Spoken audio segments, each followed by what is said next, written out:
Buenas tardes y bienvenidos al conversatorio CADE Digital 2021, Redes Sociales y Ciudadanía.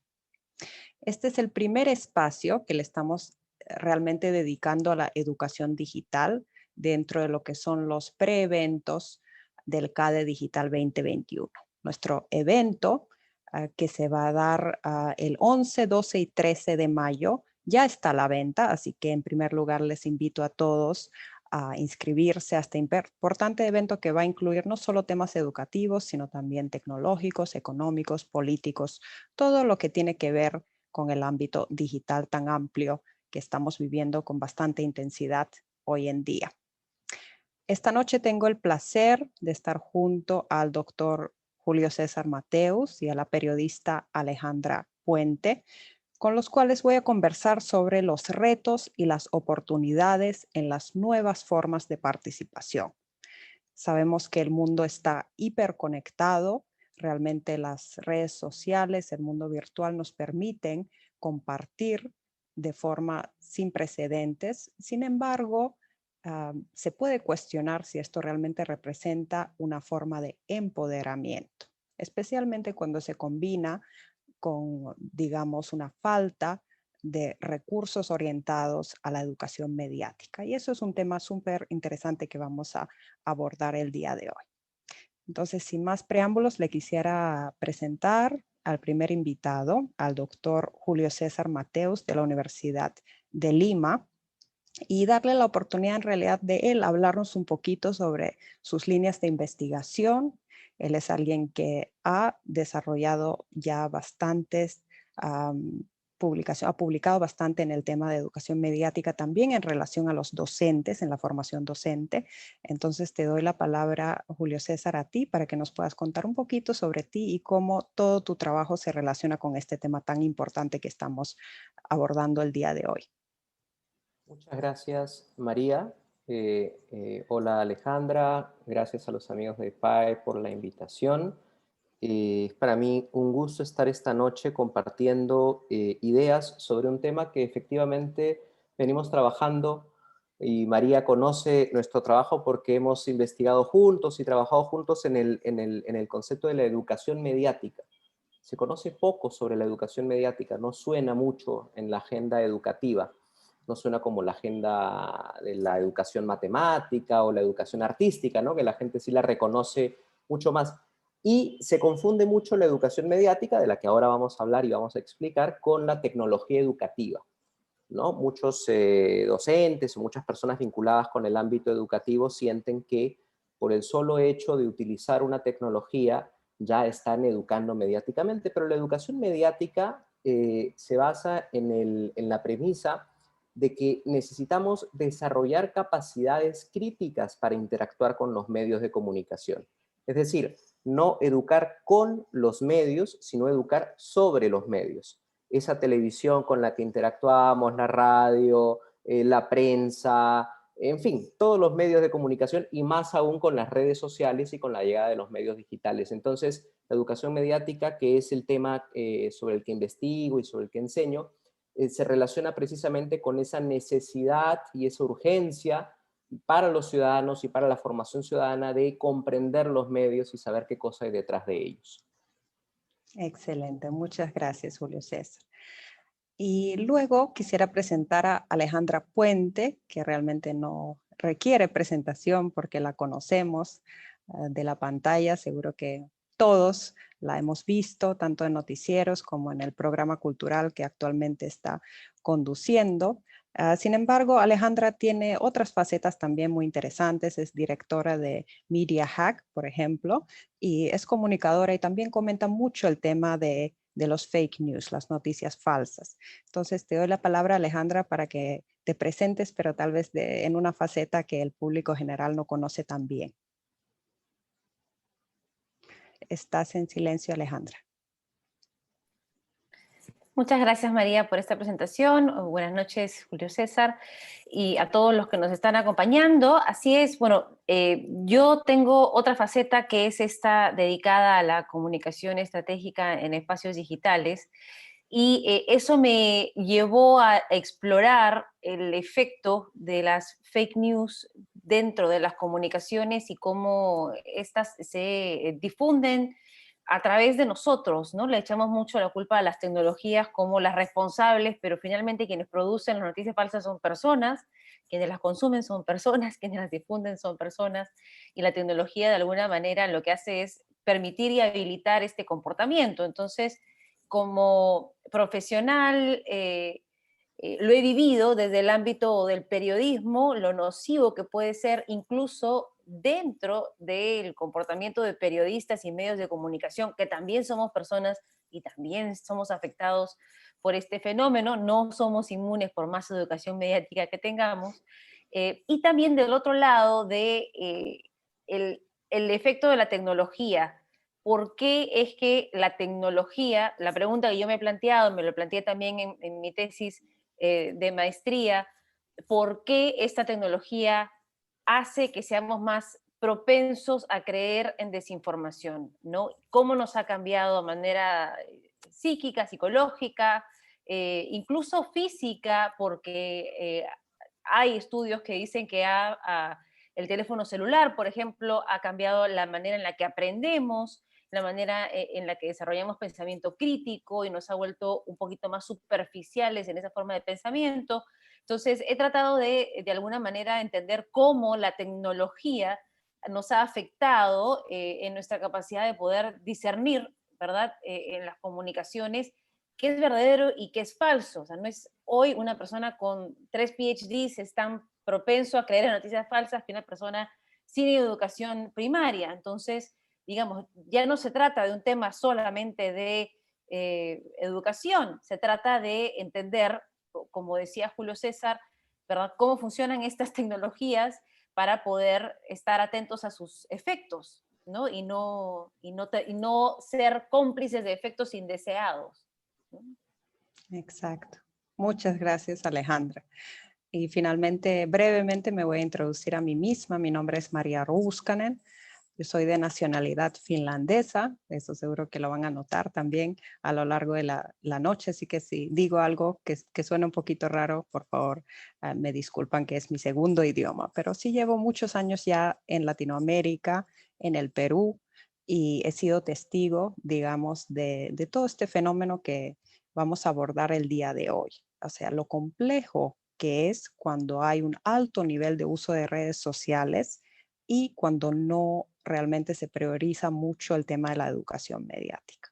Entonces es un tema importante que se enlaza con temas de democracia, con temas de participación, con temas de polarización, temas que yo veo personalmente como politóloga y también investigadora muy interesada en temas de educación mediática. Eso es algo que nos une tanto con Julio César como con Alejandra. Entonces les quiero dar a ambos realmente una cálida bienvenida a este espacio. Quiero que sea un espacio sumamente, digamos, seguro en el sentido de que también toquemos temas que tal vez de los cuales no se habla tanto, de las amenazas, de los retos, pero también obviamente las oportunidades que hay para mejorar, las oportunidades que hay para invertir en temas importantes para lograr unas sociedades más estables, más pacíficas, unas mejores democracias también en Latinoamérica. Así que les agradezco mucho a ambos por estar aquí. Y antes de entrar a un análisis más profundo sobre las redes sociales, que es un tema que vamos a realmente conversar a profundidad el día de hoy, y si actualmente representan un espacio de participación y empoderamiento para los jóvenes peruanos, quisiera hablar de algo que representó un tema muy candente de conversación a finales del año pasado. Fue algo que salió tanto en mis clases, yo enseño en la UPC, los chicos estaban hablando mucho de este tema, también en el comité del CADE Digital estuvimos hablando del tema. Se trata del documental que me imagino que varios de ustedes ya han visto, documental de Netflix que se llama El dilema de las redes sociales, Social Dilemma. Y realmente generó muchísima polémica a nivel global. ¿Por qué? Porque básicamente lo que plantea y se apoya en testimonios de reconocidos académicos y también ex ejecutivos de empresas como Google, como Facebook, es que las grandes empresas de Silicon Valley han tenido siempre estrategias diseñadas específicamente para manipular emociones y comportamientos y también para mantener conectados, ¿no? Adictos prácticamente a sus usuarios. Y lo chocante de este documental realmente ha sido cómo presenta la adicción y los impactos negativos de las redes sociales en personas y comunidades también por el tema de la polarización y cómo esta adicción ha sido promovida conscientemente por las empresas. Entonces, Julio César, como catedrático especializado en medios de comunicación y también en la educación mediática, ¿qué reacciones te generó este documental? Sí, efectivamente, para los que nos acompañan hoy que no tuvieron no sé si es suerte, pero no vieron el documental, es efectivamente un documental que presenta con algunas licencias ficcionales, ¿no? Porque tiene unas dramatizaciones ahí a veces un poquito exageradas, pero presenta cómo funcionan las redes y sobre todo este concepto tan importante de los algoritmos, ¿no? Cómo funcionan los algoritmos que están detrás de las redes. Los algoritmos, para decirlo en sencillo, son un lenguaje de programación, son códigos, instrucciones que le permiten o les permiten a las computadoras hacer cosas, ¿no? Cuando uno, por ejemplo, está en Excel y quiere sumar una cantidad de celdas, entonces pone una fórmula, ¿no? Le dice Excel suma A, B, C, D, y el programa automáticamente lo hace. Eso es un algoritmo, ¿no? Entonces, claramente, he dado un ejemplo de un algoritmo súper sencillo. El asunto es, ¿qué hacen las empresas que tienen datos de uso, ¿no? Datos sensibles muchas veces, datos de nuestra información, con millones de esos datos en simultáneo? ¿Qué cosa hacen con esos datos? ¿Quiénes los tienen, ¿no? ¿Para qué los utilizan? Entonces, lo importante aquí es contextualizar algo que puede resultar muy obvio para muchos, pero creo que es el inicio del problema. El ecosistema de medios de comunicación que teníamos antes era un ecosistema de medios masivos, unidireccionales, que transmitían de uno a muchos. Con la llamada transformación digital, los contenidos se empiezan a convertir en unos y ceros, ¿no es cierto? A eso llamamos digitalización. Es decir, que el texto, la imagen, el sonido, todo se convierte en unos y ceros y eso hace que esos contenidos sean mezclables, sean intercambiables, sean más fácilmente transferibles. Y eso genera que, por ejemplo, en nuestro celular, ¿qué medio de comunicación? El celular es todos los medios juntos, ¿no? Es la tele, es el cine, son las series, son los periódicos. Genera, digamos, esta posibilidad de que el medio de comunicación procese todos esos datos. Ahora, cuando nosotros interactuamos con los medios de comunicación, y hablo de los medios digitales, vamos dejando lo que se llama una huella digital. ¿Qué vemos? ¿Qué no vemos? ¿A qué hora vemos? Pienso, por ejemplo, en Netflix, ¿no? Debe ser fantástico quien trabaje en Netflix mirando en tiempo real, segundo a segundo, cuántas personas en el mundo están viendo El Último Bastión, ¿no? La serie peruana que ahora está en Netflix. ¿En qué momento hacen pausa? ¿En qué momento lo vuelven a ver? ¿A qué hora del día se ve más? Entonces, claro, sumada toda esa información que parece inocua puede llegar a ser peligrosa, ¿no? Porque puede conformar, como de hecho lo hace, una super base de datos que luego puede ser vendida, ¿no? Entonces, el sueño de los marqueteros y los publicistas de los años 80, que se esforzaban por hacer grupos focales y por entrevistas, hacer etnografías para saber qué consume la gente, qué piensa la gente, ya eso casi no se hace. Tú puedes decir lo que quieras. Finalmente lo que haces, yo más o menos lo sé. Lo sé por tus búsquedas en Google, por ejemplo, lo sé por el tipo de consumos que haces en la red, lo sé por el tipo de páginas de web que visitas. Entonces, claro, el hecho de, por ejemplo, hablar con tu pareja que quieres viajar a Huancayo, ¿no? Que ahora no se puede claramente, pero en tiempos pre-COVID y seguramente volverán esos tiempos fantásticos en que podíamos tomar un avión y viajar, y de pronto ver que en tu red social te aparece una publicidad de viajes a Huancayo, entonces claro, eso asusta. El documental precisamente nos explica de una manera muy sencilla qué cosa hace que eso suceda. No hay magia, no hay gnomos detrás del aparato llevando información. De lo que se trata es de información a partir de una huella digital que nosotros mismos vamos generando, de la que no siempre tenemos conciencia, que alimenta una base de datos que luego es vendida. Entonces, claro, la agencia de viajes dice, quiero personas de tal edad a tal edad que quieran viajar de tal fecha a tal fecha a Huancayo. ¿Es posible? Claro. Todas las personas que hemos hecho esa búsqueda, inmediatamente pasaremos a formar parte de esa base de datos. Entonces, este cambio de paradigma de los medios de comunicación tradicionales a los medios digitales, que permiten, entre otras cosas, un uso indiscriminado de información y de datos, ¿no? Y de un tratamiento de datos que no siempre está sobre la mesa, o sea, que no siempre es público, es lo que finalmente preocupa, ¿no? Hay otro documental que recomiendo mucho también, que no sé si lo han visto María, Alejandra, que se llama Terms and Conditions May Apply, ¿no? Términos y condiciones pueden aplicar. Digo dos cositas nada más de este documental, a ver si los animo a verlo y a las personas que nos están viendo y escuchando. Un padre se entera de que su hija está embarazada porque le empiezan a llegar revistas vinculadas pues, con pañales, coches, cuestiones propias del embarazo, ¿no? Y le pregunta a su hija y su hija dice, bueno, sí, ¿cómo supo las empresas que le estaban enviando publicidad a esta chica? Porque claro, había empezado a buscar en Google cuestiones relativas al embarazo. Es decir, Google se enteró antes que su propia familia que la chica estaba embarazada. Escena 1. Escena 2.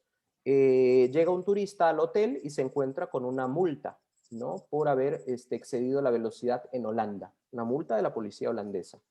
Y dicen, ¿y cómo sabrán que había? Bueno, el GPS que le puse al auto cuando lo alquilé incorporaba una cláusula en la letra Arial 6, ¿no es cierto?, que decía que la información del manejo, de la conducción del vehículo, estaba vinculada con información que manejaba la policía y que se podían entonces imponer multas a propósito de eso. Estoy contando dos casos que pueden parecer anecdóticos, pero que realmente son preocupantes de uno, la calidad y la cantidad de la información que nosotros producimos digitalmente sin ser conscientes de ello. Y dos, el tratamiento muchas veces poco ético de las empresas que utilizan esos datos para vendernos cosas o para políticamente hacer cosas peores, que es manipular de alguna manera nuestras ideas a partir de generarnos un cierto tipo de información vinculado con lo que queremos ver, con lo que queremos escuchar, esto que se llama los filtros burbuja, que seguramente discutiremos más adelante. Tenía pensado poner un cronómetro y no lo hice, así que he perdido noción de cuánto tiempo voy. Me avisas, María, si lo dejamos, ¿no? Me avisas cuando falte 1 minuto, 2 minutos o lo que consideres. Entonces, tranquilo. La pregunta es, ¿dónde están esos datos? ¿No? Esos datos están en las tecnologías. Pero ¿qué pasa con las tecnologías? Las tecnologías son una suerte de cajas negras, cajas opacas, o para decirlo en términos de otra serie buenísima de televisión, Black Mirror, ¿no? Espejos negros. Son espejos que no nos permiten ver qué cosa hay detrás. Nos vemos nosotros mismos. Hacemos un selfie, bajamos un filtro, pero no tenemos idea qué cosa está funcionando, qué tipo de información digital de nosotros se está produciendo. Y el problema está en que esos términos y esas condiciones que nosotros firmamos alegremente al hacernos cuentas en las redes sociales, luego tienen pues una serie de cuestiones no ocultas, porque técnicamente están allí, pero a ver, ¿quién de nosotros ha leído de cabo a rabo todos los términos y condiciones de los contratos que firmamos cuando hacemos una cuenta? Es más, bajamos una nueva aplicación y la aplicación, para facilitarnos la vida, nos dice, no, ni se preocupen hacer una cuenta. Simplemente conecte su Facebook o conecte su Twitter o conecte su Instagram con esta red. Entonces, claro, lo que estamos generando ahí es una súper base de datos muy compleja, muy sofisticada, con muchísima información y perdemos algo de vista que me parece a mí fundamental y creo que lo voy dejando ahí para luego entrar más bien al debate. estas empresas o estas redes sociales son empresas privadas.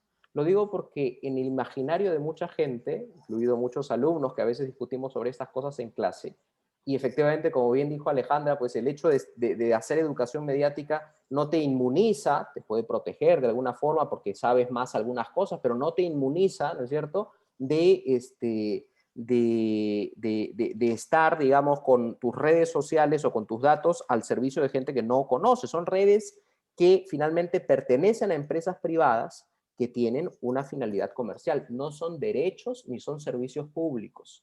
Entonces hay que establecer una diferencia de ciertos medios de comunicación, como por ejemplo la televisión o la radio, que utiliza el espectro electromagnético y que son empresas privadas, pueden ser gestionados por privados, pueden ser públicos también, pero siempre son de interés público, o sea, independientemente de quién los gestione. En el caso de las redes sociales, ¿son de interés público? Ahí hay un debate interesante, porque ahora estamos empezando a legislar y a generar normativas. Europa hace 2 años sancionó con una multa hipermillonaria a Google por variar el algoritmo de búsqueda. Le dijo, oye Google, ¿cómo es posible que cuando María busque tal información sea distinta a la información que cuando busca Julio? ¿Los motores de búsqueda no son el mismo para los dos? No, porque los motores de búsqueda están condicionados por el tipo de búsquedas anteriores que ya hizo María. No sucede eso que cuando alguien quiere hacer una búsqueda, la propia computadora autocompleta los datos. Para mí no hay nada más terrorífico que la computadora. Ahora lo hace el mismo Docs también, cuando empiezas a escribir un documento, ya la carta casi se escribe sola. Estimado Bloom, aparece el nombre. Quisiera, te aparece el verbo. Eso finalmente es data que está allí en la tecnología y que no sabemos para qué se utiliza. Y eso es lo importante de la educación mediática, de la que seguramente hablaremos ahora después. Hace poquito, y termino con esto, estuve el día sábado, me invita Hiperderecho, que es una ONG peruana que es un trabajo muy importante de capacitar en temas de derechos digitales. Me invitó a un evento sobre el uso, cómo están usando los partidos políticos los datos digitales, creando bots y creando una serie de servicios. Bueno, lamento que en ese taller, bueno, era con invitación y era un taller pequeño, pero la satisfacción que nos quedó, o mejor dicho, la indicación que nos quedó es necesitamos divulgar esta información.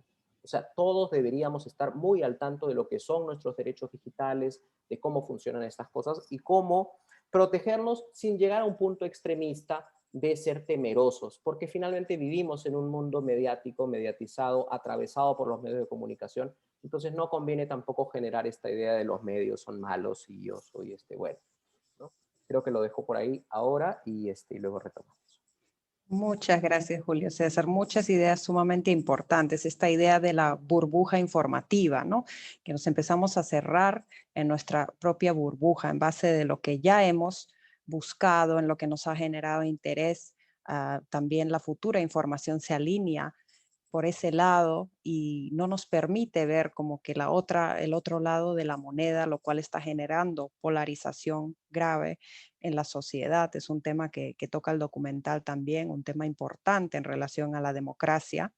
Luego esta idea que también presenta el documental de que si algún servicio es gratis, tú eres el producto, ¿no? Y nos hablaste un poquito de esto y la necesidad de regular eso. La Unión Europea creo que es un modelo interesante a seguir en este sentido, tratar de proteger los datos de los usuarios. Y finalmente esta idea de que acepto los términos y las condiciones. Hay un libro escrito por Cristóbal Cobo con este título sumamente interesante, un académico latinoamericano que se dedica a este tema, se los recomiendo mucho y todos sus libros están en internet, se pueden bajar gratuitamente. Él es un, digamos, gran activista en el sentido de open knowledge, información abierta, open access, entonces siempre sus libros se pueden descargar gratuitamente en internet. Se los recomiendo mucho y él va a ser uno de los keynote speakers en el CADE Digital 2021. Así que realmente va a ser un evento de lujo. Te agradecemos, Julio César, por esta primera intervención. Y ahora me gustaría pasar al tema de los fake news, las noticias falsas, la desinformación. algo que hemos vivido durante esta pandemia muy claramente y de forma muy cercana a todos. Nos han llegado los mensajes por WhatsApp, ya hemos aprendido un poquito a dudar. Al principio no había tal vez tanto de eso, ahora sí, aunque esté con el logo, aunque esté con la firma, con el cargo, ya se empieza a dudar si que realmente es un documento original. Hemos empezado ya a generar un poquito de ese filtro. Sin embargo, la propagación de la desinformación está afectando a todas las sociedades en diferentes partes del mundo de forma muy fuerte. Y para hablarnos del contexto específico del Perú, tenemos como especialista invitada a Alejandra Puente. Ya le dimos la bienvenida a Alejandra, estamos sumamente contentos de contar con su participación. Y Alejandra, tú has hablado bastante últimamente de la importancia de luchar contra las noticias falsas. Y yo sé que has participado, por ejemplo, en foros organizados por la Unión Europea, que justo es, digamos, un actor importante en relación a la protección de datos. Sin embargo, la pandemia pareciera haber exacerbado el problema de la desinformación. Incluso ha nacido el término infodemia, que hace referencia a la viralización de información falsa para crear pánico y desconfianza en la población. ¿Podrías explicarnos, Alejandra, cuáles son las características principales de este fenómeno que llamamos la desinformación o los fake news? ¿Y cómo es que está amenazando la estabilidad y la cohesión social de sociedades como la peruana? Bueno, gracias María por la pregunta. El tema es complejo y muchas veces de alguna manera, me es difícil hablar del tema sin sonar redundante porque de alguna manera todos creemos tener una idea en la cabeza de qué es la desinformación, qué son las noticias falsas, y todos lo vemos desde un pedestal, ¿no? Los otros creen en noticias falsas, esos, ¿verdad?, que comparten desinformación, que creen en los medicamentos que se promueven a través de WhatsApp, esa gente, ¿no? Y muy pocas veces volteamos el espejo y nos miramos y decimos, o nos damos cuenta cuando nosotros somos parte de eso, y la verdad es que es muy probable que hoy no exista un solo ser humano en este planeta que no haya compartido un pedazo de desinformación. Y la razón se da por la naturaleza de cómo están diseñados estos aparatos. Y no es un fenómeno que surgió por COVID. De hecho, yo vengo hablando de esto hace 2 años y mi preocupación empezó porque me estaba dando cuenta como periodista de que la verdad ya no importaba, de que la verdad ya no le importaba a nadie, ¿no? De tener los hechos sobre algo, tener una información objetiva, no importaba el diálogo, no importaban los aspectos técnicos, no importaba, y uno como periodista tradicional de ese tipo de medio masivo que describe Julio César, ¿no? Donde hay unos pocos que hablan a muchos, o pensando que todavía teníamos ese tipo de control o ese tipo de alcance, decíamos que por qué, o sea, cada vez nos informábamos más, cada vez buscábamos más fuentes, más datos, más sustento, más estadísticas, y a la gente le importaba menos, ¿no? Simplemente eras prensa vendida, prensa mermelera, y te gritaban una serie de adjetivos, ¿no? Y tú, sin entender realmente cómo es posible que información que has investigado tanto pueda ser despedazada con tan poquita reflexión, ¿verdad? Desde el otro lado. Y nos empezamos a dar cuenta de que si bien vivíamos o vivimos aún en un país subdesarrollado, con brechas digitales enormes, donde no hay acceso generalizado a Internet o a computadoras, ya nos estaba llegando este efecto que se había empezado a dar en otros países antes, que tenía que ver con la desinformación y que estaba relacionado directamente con la masificación de la comunicación digital.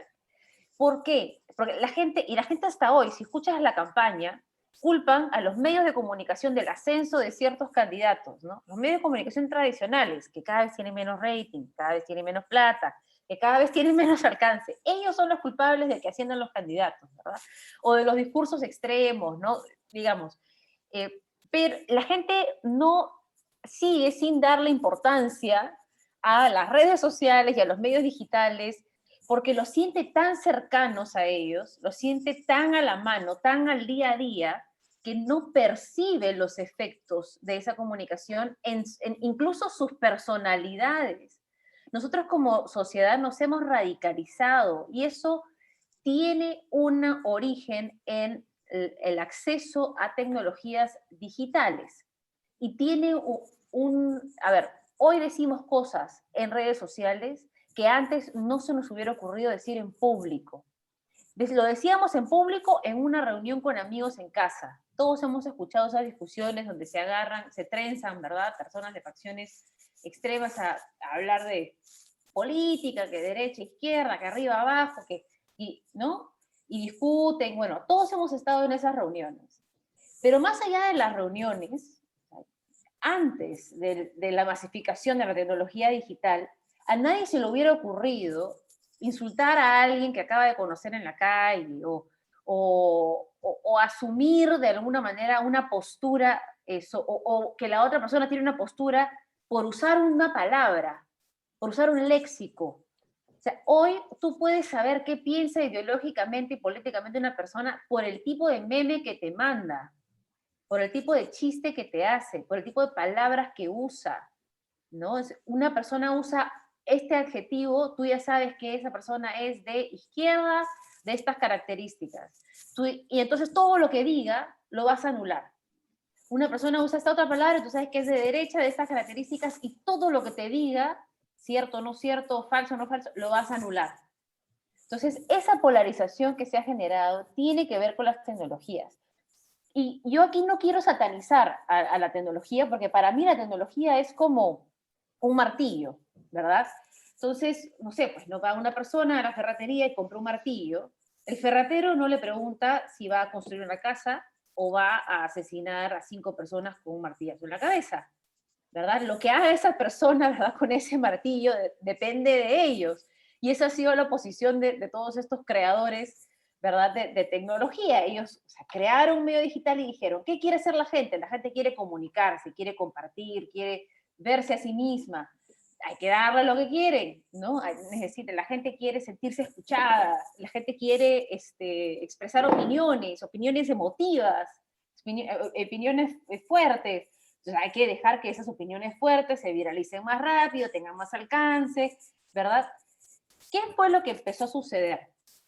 La curva de adopción de innovaciones siempre empieza, y de hecho es súper estándar, ¿no? Y hay estudios, y funciona es más fácil explicarlo ahora. Yo nunca lo explicaba antes porque es muy complicado, pero se expande de la misma manera que el coronavirus. Entonces ahora sí todo el mundo sabe de qué curva estoy hablando, la curva, ¿verdad?, en campana. Entonces al inicio, cuando una tecnología se lanza al mundo, un 1.5% de personas que son estos llamados innovadores son los que van a adoptar la tecnología, y usualmente estos innovadores no es que sean más inteligentes que tú y yo, simplemente van a ser más propensos a usar esta tecnología de una manera un poco más consciente, pensada y reflexiva, porque tienen una predisposición, tienen una resistencia más baja a adoptar ideas nuevas, ¿no? Y tienen otra manera de pensar. Luego vienen estos primeros seguidores que adoptan la tecnología, pero la adoptan porque ven que ahí hay algo que puede ser popular, ¿no? Todos conocemos a estas personas, es la persona a la que vamos a pedirle consejos de cocina, es esta persona en la que confiamos, siempre hay una persona en el grupo que a todo el mundo le cae bien, y todo lo que te diga, tú sabes que viene de una buena recomendación. Esos son los primeros seguidores. Luego vienen las otras olas de adopción, que es las mayorías, ¿no? Se le dice la mayoría precoz, luego la mayoría tardía, o sea, todas las mayorías, que es cuando estamos en el pico de contagio de la tecnología, digamos, ¿no? Para hacer la analogía con el virus. Y es ahí donde se sale de control, donde, como lo vemos ahora, se desbordan los hospitales. Entonces, al inicio era súper interesante que los innovadores y los primeros seguidores compartieran información que conectara emocionalmente con la gente, y eso hiciera que tuvieran millones de seguidores. Era súper emocionante y súper interesante. Pero ¿qué pasó cuando eso se popularizó? Los grupos políticos, que nunca están dentro de los innovadores en estudios de personalidad, siempre están entre los rezagados al final de la curva, se dieron cuenta del poder que tenía esto y dijeron, o sea, del poder que tenía esto para vender un shampoo, que dentro de todo no es una, o sea, a ver, ¿qué te importa si, bueno, ya me vendieron un shampoo, ¿verdad? No va a matar a nadie que me hicieran comprar, pues no sé, pues no, una correa para perros que no quería porque Facebook usó mi información para saber que yo tenía perritos y me mandó un anuncio sobre, digamos, no es medio inocuo. Pero ¿qué pasa si quien accede a esa información es un partido político? Y ese partido político sabe que yo, en mi casa, no sé, pues no, usualmente me encantan las historias de miedo, no creo en fantasmas. De repente, esa misma persona que cree en fantasmas empieza a ver evidencia en redes sociales de que no solamente hay fantasmas, ¿no? Los fantasmas, qué sé yo, son demonios y etcétera, y luego eso me lleva a otra teoría, a otra información, digamos, se enteran que la gente que es más propensa a creer en fantasmas cree en ovnis. La gente que es más propensa a creer en ovnis cree también en cosas como invasiones extraterrestres, o que puede creer incluso que la Tierra es plana, que las vacunas no sirven, que todos los médicos te mienten, que todos los políticos te mienten. Entonces, empiezas a entrar en un tren de asociación de información donde toda tu realidad, todas esas cosas que tenías como creencias que podían ser muy graciosas o muy amenas de compartir en una cena familiar, en una casa. O sea, a ver, seamos sinceros, ¿qué familia no tiene a alguien compartiendo experiencias de fantasmas, ovnis, o experiencias de otro tipo, ¿verdad? Gente que dice que se ha ido a leer estamos en un país latinoamericano, ¿no? Que se ha ido a leer La Fortuna y que le pasó esto y le pasó lo otro, pero antes tú ibas a esa casa, escuchabas esas historias y te parecía entretenido, pasabas un buen rato y te regresabas y no tomabas decisiones importantes en tu vida. Hoy, esa información está conformando tu mundo informativo y se está metiendo porque tu resistencia a ese tipo de información es baja, porque o sea, por curiosidad se está aprovechando de tu propensión tal vez a querer buscar información nueva, etcétera, y se une además con este otro fenómeno que está ocurriendo a nivel internacional, que es que estas tecnologías, que especialmente los mayores, pensaban que eran inocuas, ¿no? Porque eso de las redes sociales, ¿no? O sea, no tenía valor, ¿no? Los celulares, esas generaciones que se demoraron en entrar a la tecnología porque no nacieron en contacto con ella, están entrando y están entrando en una situación en la que ellos ya han sido marginados del actuar social por no usar la tecnología. Entonces tenemos acá una doble situación. Sí, los términos y condiciones son terribles. A ver, alguien acá puede no estar en Facebook, alguien aquí puede no estar en Google, no usar Google, digamos, o sea, no usar Waze para llegar a un GPS a donde tiene que llegar. O sea, alguien acá puede no comprar un pasaje aéreo a través de internet. O sea, ya simplemente no tenemos alternativa, porque el objetivo de esos algoritmos era solucionarnos tanto la vida que se vuelvan esenciales. Y ahora, hoy son esenciales. El tema es que no preveyeron los efectos adversos que esos podían tener en nosotros. Y, por ejemplo, para darles un escenario, el lema de Mark Zuckerberg era muévete rápido y rompe cosas. Es esta cultura de Silicon Valley de romper las cosas. Toma demasiado trabajo modificar, toma demasiado trabajo convencer, ¿no? Lo que tienes que hacer es simplemente agarrar, crear un sistema paralelo en su visión y hacer que todo el mundo se una al sistema paralelo hasta que el anterior quede obsoleto. Bueno, y eso fue lo que hicieron, ¿no? Las redes sociales han hecho obsoletos a los medios de comunicación. Yo trabajo en uno y yo me sé obsoleta. Sé que lo que yo comunico no tiene efecto alguno. en cómo la gente toma decisiones o interpreta la vida, ¿no? Entonces, eso es lo que hicieron, y ahora lo que están tratando de hacer, luego de varios años, es arreglarlo por presión, porque ya han desestabilizado gobiernos y sociedades en todo el mundo, han dejado que personas, o sea, políticos inescrupulosos utilicen estos discursos para ganar votos, ¿verdad? Y grupos radicales están asumiendo gobiernos en todo el mundo y están destruyendo el sistema democrático en varios países, ¿verdad? Y finalmente las empresas de Silicon Valley reaccionaron cuando les pasó a ellos, cuando ese tipo de gobierno llegó a Estados Unidos. Porque si no les hubiera dado lo mismo, o sea, ¿a ellos qué les importa si en Filipinas hay un gobernante, ¿verdad?, que aprendió a manejar esos algoritmos y las teorías de conspiración y las redes sociales para generar odio y al final ganar votos? Bueno, ¿qué les importa, verdad? ¿Qué ocurre al otro lado del mundo? La sede de su empresa no está, ¿verdad?, en Filipinas. La sede de su empresa está en Estados Unidos.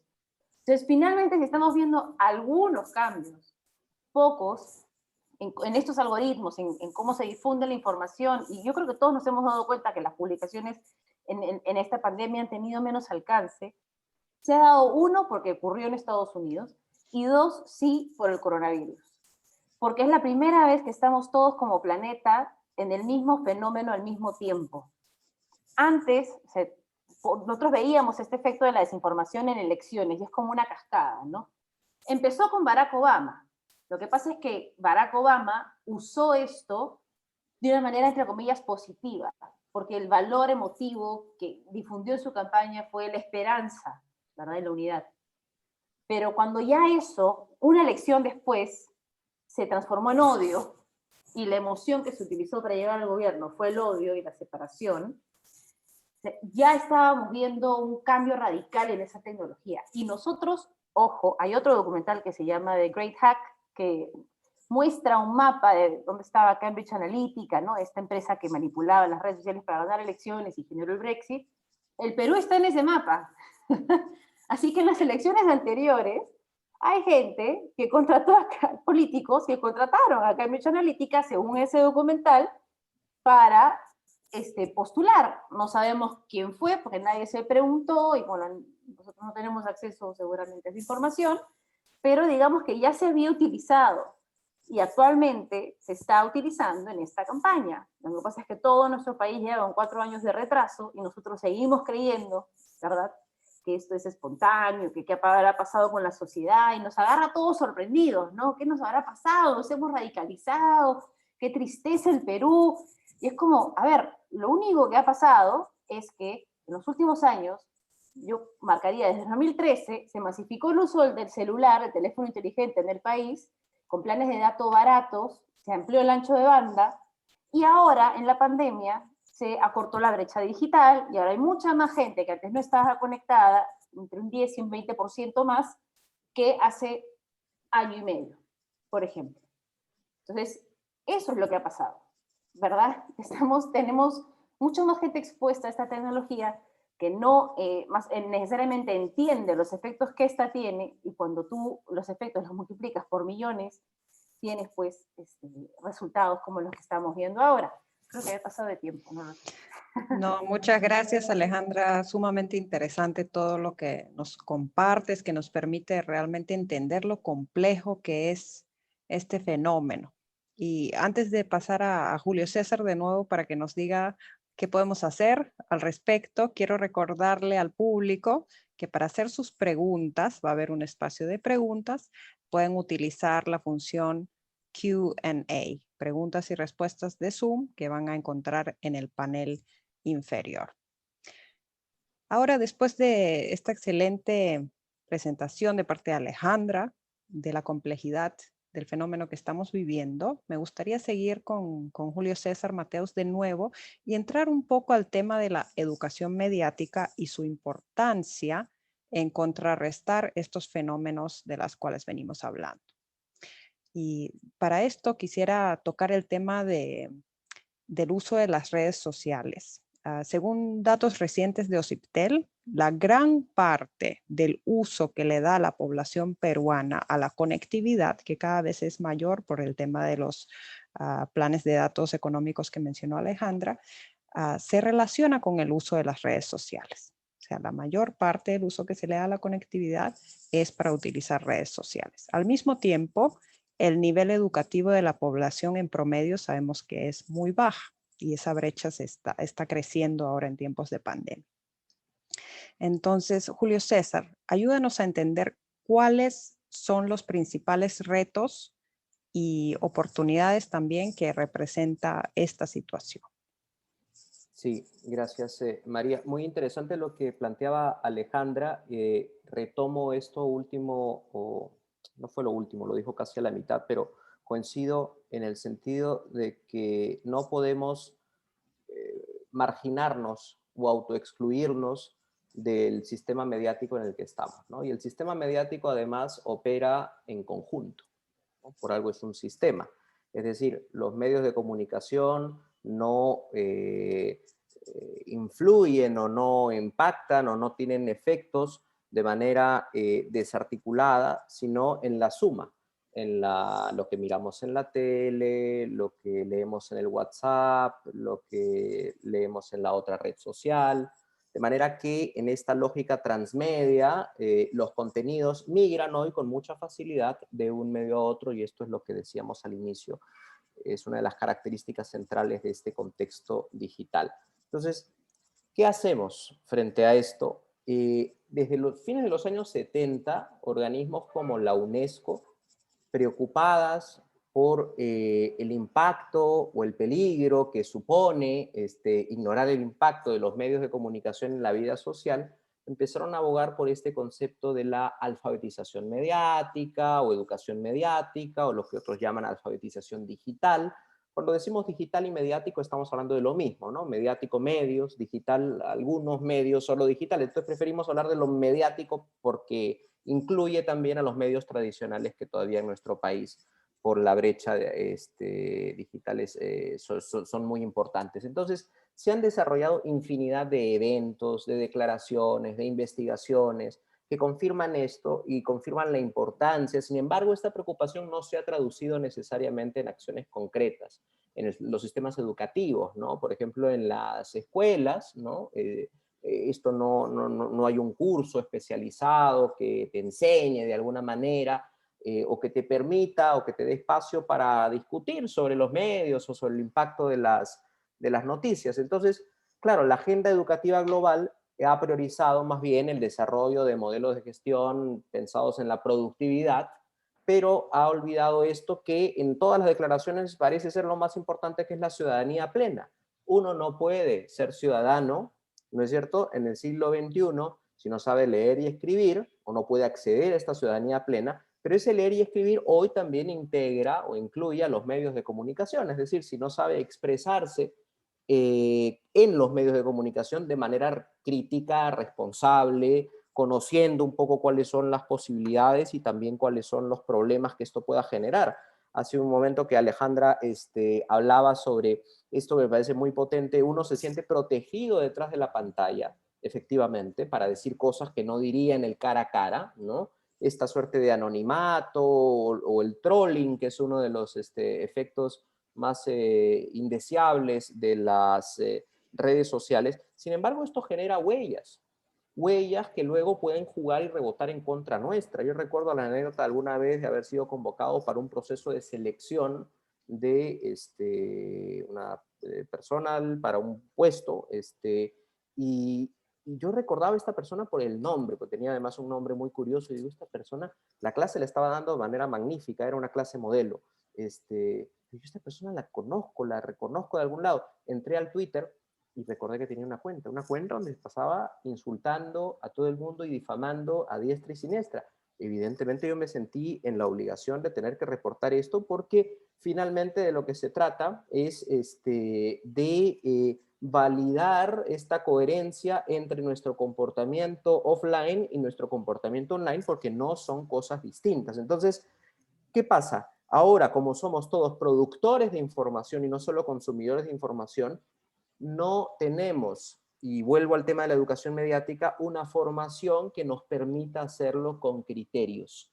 Todos somos autodidactas, aprendemos en el camino, quienes tenemos formación crítica y quienes no tienen formación crítica, o quienes no tenemos formación crítica empezamos a dudar sobre si esto será verdad, pero incluso quienes tenemos alguna formación en el tema, nos es bien difícil o casi imposible detectar a veces la credibilidad o la veracidad de las fuentes. Entonces hoy se está produciendo un fenómeno que ya no importa tanto la fuente, sino la credibilidad de quien la comparte. Entonces, si lo ha puesto María, bueno, María, yo entiendo que es una persona muy crítica y tal, entonces será pues verdad. Y eso ocurre todo el tiempo en el WhatsApp y en las cadenas, por ejemplo, que recibimos, y ahora que estamos en un contexto político, pues esto se ha vuelto peor. Entonces, esto sumado al diseño de las plataformas que genera cierto nivel de ansiedad, de una necesidad en muchos de tener que escribir todos los días nuestro editorial sobre lo que está pasando en el mundo, sobre nuestras opiniones, reportar accidentes, ¿no? El diseño de las redes sociales que dicen, hemos creado algo para que le digas a tu familia y a tus amigos si estás bien. Uno pone clic, estoy bien. Pero volvemos de nuevo a la discusión anterior, ¿no? De no sabemos de esa información a quién más le va a servir después. Es decir, cumplen un rol inmediato de alertar, pero finalmente esa información luego enriquece una base de datos. Entonces, cuando uno genera testimonios de una buena o mala experiencia, o denuncias, porque ahora las denuncias ya no se hacen pues en el Poder Judicial, ahora se hacen en las redes sociales, entonces es muy peligroso, digamos, el nivel de facilidad con el que estamos utilizando los medios como productores de contenidos sin tener una formación mínima, básica en ese aspecto, y por eso es que la UNESCO, que citaba al inicio, propone introducir dentro de los sistemas formales programas, iniciativas, proyectos de alfabetización mediática e informacional. Un grupo de jóvenes peruanos, por ejemplo, están trabajando ahora en universidades, un proyecto que se llama, se me ha ido el nombre en este instante, lo voy a buscar, A mí no me la hacen, es el nombre de una iniciativa que tienen, y es súper interesante los espacios de discusión que se generan sobre el tipo de información y la calidad de la información. La información es súper importante para tomar decisiones. La información y el agua en momentos de crisis son dos de los elementos más importantes. Entonces, ahí podríamos hablar sobre la calidad del agua y de la información y sobre el sentido público del agua y de la información. Porque a mí me parece inadmisible que haya personas que están en medios de comunicación, es decir, que son profesionales de la producción de información, que digan, es mi derecho a desinformar. Es absolutamente, ¿no?, ilógico. Es como que yo me bañe desnudo en la Tarjea y diga, bueno, pues si no te gusta el agua, cómprate un agua. No, estás hablando de un espacio público. Entonces, esa incapacidad o cinismo de no leer lo que es un medio de comunicación con un sentido público, a mí me parece que debe ser alarmante, tanto para los profesionales como para los que no somos necesariamente profesionales, pero que interactuamos todo el día con los medios de comunicación. Entonces, ¿cuál será la respuesta? ¿Introducir cursos de educación mediática en los colegios? Podría ser. ¿Que los propios medios se esfuercen por hacer algún tipo de ejercicio en este sentido? Podría ser. Pero yo creo que el tema está en empoderar a las personas. Porque si vamos a delegarle a Facebook o a Twitter o a los propios aparatos o redes sociales que usamos, a ellos la misión de tener que decidir qué es verdad y qué no, dime tú, Facebook, cuando es fake news o cuando no es fake news. Bueno, para eso está precisamente la escuela, siento yo, para darnos por lo menos algunos criterios para ser ciudadanos finalmente un poquito más críticos con lo que recibimos y con lo que producimos. Y ese creo que es el camino. Excelente. Muchas gracias, Julio César. Muchos puntos importantes. Un tema muy importante es el tema de la reputación digital y que los niños y los jóvenes también reciban alguna formación desde la escolaridad en relación a la información que ellos comparten, a las fotos que ellos comparten, a los comentarios que ellos hacen, y ser conscientes de que puede llegar esta situación como la que has descrito, donde a ellos se les está evaluando para un puesto profesional, por ejemplo, y algo que escribieron hace 10 años sale en una búsqueda. Entonces, esto yo creo que recién estamos entrando en una época donde realmente estamos conscientes de esto y tiene que formar parte de la agenda también en la educación básica. Muy interesante. Ya estamos terminando, ya nos estamos quedando sin tiempo, así que vamos a pasar ya a la última pregunta que le he preparado a Alejandra Puente. Y Alejandra, estamos a pocas semanas de las elecciones y los fake news van aumentando cada día. Como periodista, ¿nos podrías comentar cuál consideras el canal principal de la desinformación en el Perú y cuáles consideras las estrategias clave para blindarnos como población contra la desinformación, especialmente ahorita en la época electoral? Yo creo que el principal culpable de la desinformación son nuestras reacciones emocionales a nuestra intolerancia a otros, ¿no? A mí me da mucha risa cuando, por ejemplo, surge un candidato o una candidata que dice un disparate, e inmediatamente quienes comentan más sobre el disparate no son sus allegados, sino sus adversarios, popularizando aún más a esa persona que nos parece disparatada. Entonces, nuestra indignación está haciendo crecer el alcance de esos candidatos. Entonces, ¿quién es el mayor responsable? Nosotros, nosotras las personas. Cada vez que un candidato dice, no sé, pues no, que el cielo es rojo, o que el cielo es morado, o que el cielo es verde, y nosotros decimos, ay, ¿cómo se le ocurre decir que el cielo es verde? ¿No? Se pasó.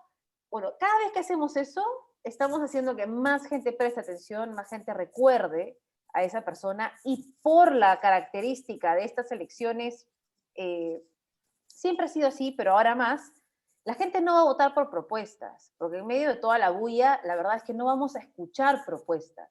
La gente va a votar por empatías, va a votar por quien se parece más a mí, por quien yo creo refleja mis valores, por quien me identifica, ¿no? ¿Verdad? Como persona, como individuo.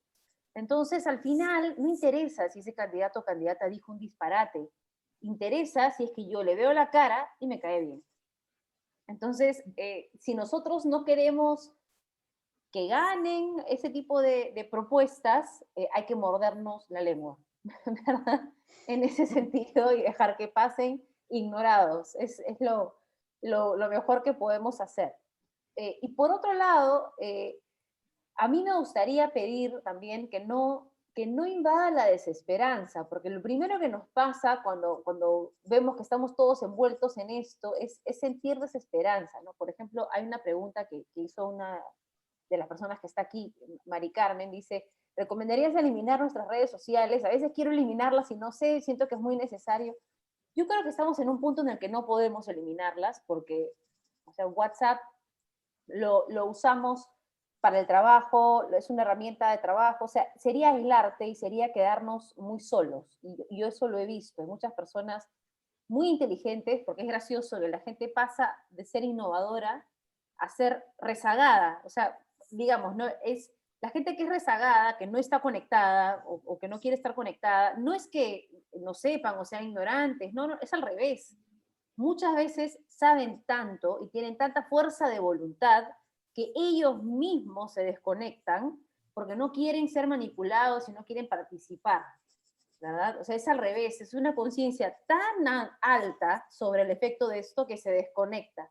Y eso no ayuda a nadie, porque simplemente le deja la cancha abierta a todos los demás para que puedan ¿no? banquetearse con la desinformación, y al final, si se dan cuenta, todas las posiciones de centro se callan, ¿no? Han dejado de opinar sobre los temas importantes, ¿no? Y solamente escuchamos a la bulla, a la gente que se radicaliza, a la gente que pone las posturas de extremo, y toda la gente que tiene una posición un poquito más equilibrada se queda callada, y esa tampoco es la idea, ¿no? Entonces, yo creo que lo que tenemos que hacer es, sí, primero que nada, aprender a tener un control emocional y darnos cuenta de que esas tecnologías acceden a nuestro lado irracional porque nos interrumpen constantemente, ¿no? No sé si alguna vez les ha pasado que están haciendo una cosa y alguien les hace una pregunta y de repente responden como un poco brusco, ¿no? Y dicen, ¿qué quieres? ¿Qué te pasa? ¿No? Como, porque tu cerebro estaba en otro lado y alguien te interrumpió,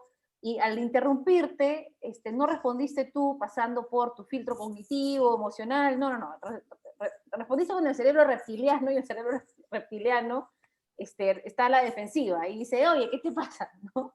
Entonces es lo mismo que pasa con esa tecnología. Estás entre que caminas de tu cuarto a la cocina, ves el celular y leíste que candidato tal dijo burrada número 4 y tú respondes en esos 5, en ese segundo, ni siquiera 5 segundos, en ese segundo respondes con el hígado, ¿verdad? De la resistencia y al final mandas un mensaje muy tóxico, muy negativo al mundo, en el que tú incluso podrías hasta desconocerte, ¿no? Y a veces quieres regresar y borrarlo y ya muy tarde, ¿no? Ya fue compartido, ya no hay nada que hacer. Entonces, lo primero que diría es tener un control emocional. O sea, tenemos que respirar 2 veces antes de leer, responder, reaccionar y entender que esto es como entrar en el subconsciente de las personas.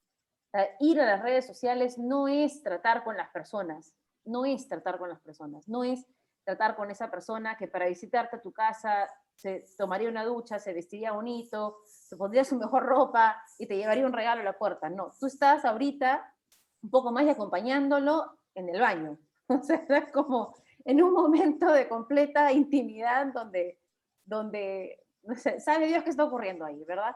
Entonces, tenemos que ser muy conscientes de eso para no dejarnos afectar. Entonces, la desesperanza sí es lo último que debería invadirnos, ¿verdad? Porque a esto también nos vamos a adaptar. Nos ha pasado antes.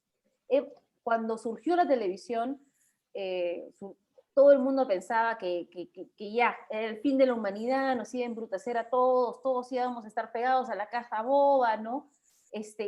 Nunca más íbamos a votar por un líder que tuviera contenido, íbamos a votar por simplemente personas bonitas, ¿no? O sea, empezaron a surgir un montón de miedos y al final nos acostumbramos, creamos resistencia, tanta resistencia que ahora no le creemos nada a lo que dicen en la televisión, por más que sea verdad. Entonces lo mismo va a pasar con las redes sociales, pero es cuestión de tiempo y ahí sí, como que respirar hondo y aguantar un poquito. Y también me preguntaban acá por qué es tan difícil refutar noticias falsas. Y la respuesta es un poco esa, porque las noticias falsas no se basan en información, se basan en emociones. Entonces, al igual que cualquier argumento, no se basa en datos, se basa en emociones. Entonces, si la gente confía en ti y la gente cree que lo que estás diciendo viene de un lugar bueno, te va a escuchar. Pero si tú les dices, no, es que estás equivocado, emoción negativa de rechazo ante porque nadie quiere estar equivocado, nadie se quiere sentir tonto, nadie quiere, o sea, a ver, los que creen noticias falsas en nuestra cabeza son tontos, ¿no? Entonces, si alguien te dice eso es un fake news, lo estás insultando, ¿no? Es como cuando en mi familia me compartían noticias falsas, si yo respondía diciendo eso es falso, nadie comentaba, nadie participaba de chat familiar por una semana, ¿verdad? Entonces, primero, para decir que algo es noticias falsas no puede ser en público, porque ridiculiza y avergüenza a las personas que lo están compartiendo contigo porque están preocupados, porque te quieren cuidar, no porque quieren hacerte daño, ¿no? Y dos, tratar de ponerte en sus zapatos, ¿no? Todas las noticias falsas tienen una pequeña raíz que es verdad, pequeña, muy pequeña, distorsionada, engrandecida y luego cubierta de mucha fantasía y de realidad. Entonces, esa raíz es la que conecta con nosotros y hace que entre muy fácil, sin resistencia, porque eso es lo que hace sentido con nosotros, ¿no? Pongo un ejemplo absurdo con el que yo creo que todo el mundo puede estar de acuerdo, ¿no? Cuando empezaron a compartir esta información de que las vacunas traían chips para hacerte, ¿no? Para inyectártelos y esos chips eran para manipularte. Todo el mundo, ¡ay, qué tonto! ¿Cómo pueden creer en esas cosas? Bueno, el origen de esa noticia falsa es que la tecnología más moderna que se está usando para crear las vacunas es biotecnología, que básicamente significa, o sea, no son las vacunas normales que siempre recibimos, ¿no? Que se agarran un pedazo del virus muerto o inactivo y eso te lo inyectan en el cuerpo y tu cuerpo lo reconoce y genera defensas. No. Lo que están haciendo es llevar a un laboratorio y modificarlo a través de tecnología, ¿verdad? Y cambiándole la información al genoma, ¿no? Y eso se llama ARN. Entonces, ¿qué pensó un genio de la desinformación? Es como programar un chip. Estamos programando digamos, ¿no? un organismo biológico para que cuando te inyecten la vacuna no tenga nada del virus. Sea completamente creado en un laboratorio mediante tecnología. Entonces vino un genio de la desinformación y dijo, te está inyectando un chip. ¿Verdad? Que tiene información genética distinta. Y así empezó la ola de desinformación y no es un chip como lo conocemos, no. Nadie va a poder rastrear tu información, no te van a cambiar el código genético del cuerpo, no te van a, o sea, ¿me entiendes? Entonces, explícale a alguien que no es un biocientífico, pero te digo, puedes tener 3 PhDs en filosofía y no vas a entender qué rayos ha hecho ese biocientífico para crear esa vacuna, porque no es tu expertise, porque no es tu área. Entonces, lo primero que hay que hacer es empatizar y entender que la otra persona está creyendo en esta información no porque te quiera hacer daño, no porque es tonta, no porque no tiene criterio, sino porque sabe Dios el entorno en el que ha recibido esa noticia, o los miedos que puede tener, o la situación en la que se puede encontrar, y si queremos ayudarlos, hay que ir con ese tipo de acercamiento, ¿no? De ayudar a las personas y no demostrarles que están equivocadas, ¿no? Que muchas veces es una posición más agresiva que genera el efecto contrario. Perfecto. Muchas gracias, Alejandra. Excelentes tips para esta coyuntura. Y vamos a tomar una última pregunta, pero esta sí, una respuesta de 1 minuto, por favor, Julio César, que ya estamos con el tiempo. Eder Machaca pregunta, ¿qué piensa del movimiento de edutubers? O sea, youtubers que se enfocan en temas educativos, creadores de contenido educativo que luchan contra la desinformación promovido por Google, pregunta Eder. Entonces, Julio César, si en 1 minuto podrías responder, por favor, esta pregunta. Sí, no, bueno, es muy saludable que existan diversas iniciativas y proyectos como el que mencioné hace un momento de A mí no me lo hacen, como otros que son con fondos públicos, privados, de las mismas empresas. Todo eso es muy saludable. Lo importante finalmente allí es pasar de esta lógica proteccionista que considera que los medios de comunicación son malos y se sataniza, como bien decía Alejandra, a una lógica más de empoderar, de sentirnos cada vez más seguros, más tranquilos, y que los medios logren ser un poquito más transparentes respecto de sus tecnologías, de sus algoritmos, de sus efectos. Yo creo que aquí la principal arma es la duda. Mientras más dudemos de la información, más críticos vamos a ser de la misma, y eso va a traer como consecuencia discusiones más informadas. Así que esa propuesta de los edutubers o en general de los instatubers, en fin, hay una serie de movimientos, de los edugrammers, hay una serie de movimientos en redes sociales y todo eso es muy valioso. Todos somos productores de información. ¿Qué tipo de información queremos producir? Exacto. Muchas gracias. Sí, me quedo con varias ideas de ambos sumamente importantes.